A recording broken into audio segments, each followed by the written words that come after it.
따분한 일회용 영화. 차라리 챗GPT가 더 잘 만들 듯. 개연성에 일관성이 없다. 장난감에 푹 빠진 미취학 아동들이야 재밌겠지만 부모와 보호자들에게는 여전히 색깔 돋고 지루한 영화. 옵티머스랑 범블비가 뿌슝빠슝. 영상에 들어가기 앞서 제가 지금까지 본 트랜스포머 영화는 이 4개 작품이 끝이라는 점을 먼저 말씀드립니다. 학창시절 트랜스포머 1편을 극장에서 보고 열광하였으나 이어나온 속편 완성도에 큰 실망감을 느끼며 시리즈에서 하차.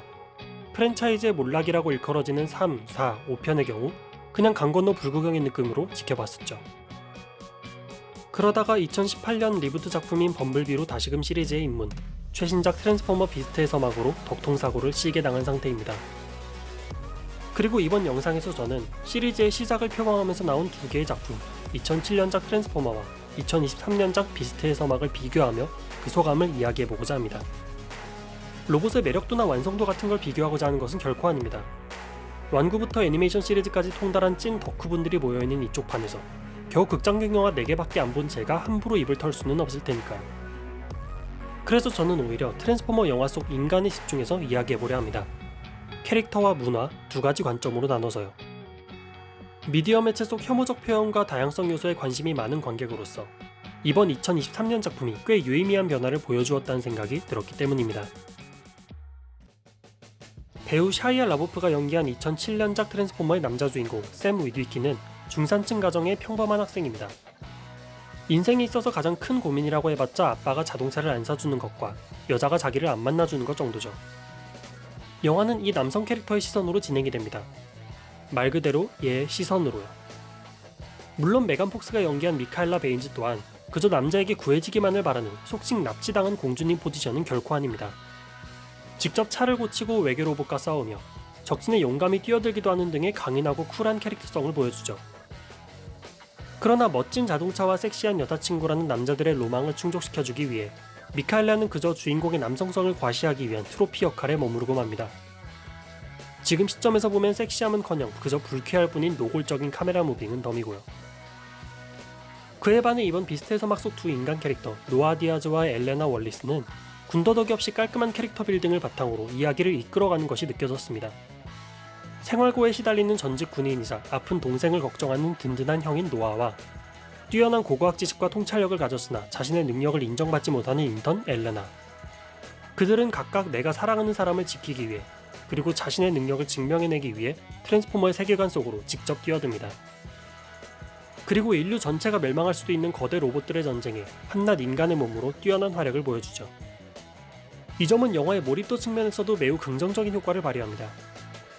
로봇물이나 괴수물처럼 사람이 주인공이 아닌 장르에서 인간 캐릭터는 관객과 영화를 잇는 연결고리의 역할을 수행하고 다는데요. 아무리 곁다리이고 주변부 이야기에 불과할지언정 인간 캐릭터에게도 유의미한 서사를 담아내는 것이 중요한 이유죠.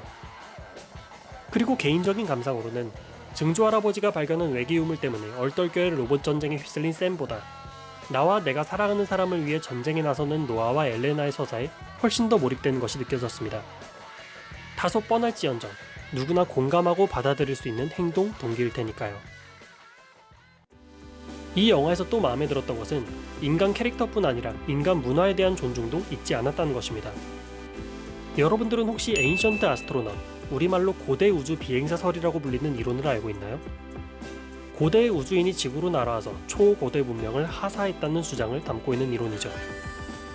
트랜스포머 시리즈 또한 외계 로봇들이 오랜 시간 인간 문명에 직접적으로 개입해왔다는 것을 기반으로 이야기를 풀어내왔습니다. Microchip, lasers, spaceflight cars all reverse engineered by studying him.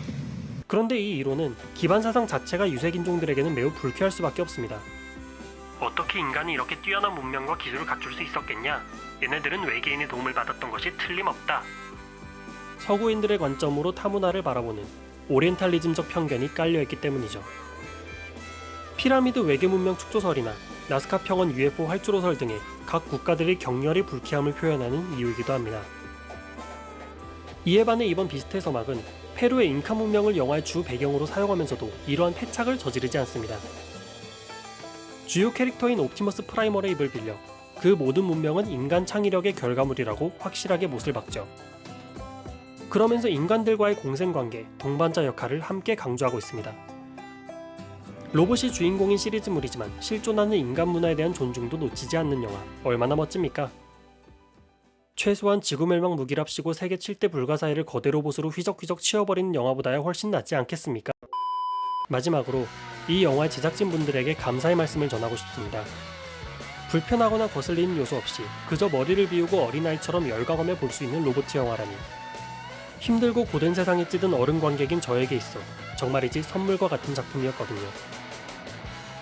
자그마치 16년 전 옵티머스 프라임 변신 장면에 가슴 떨려있던 학창시절의 감동을 머리 다 큰 성인이 되어서 다시금 느끼게 해준 제작진 여러분들에게 압도적 감사를 전하면서, 그러면 지금까지 옅은 생각이었습니다.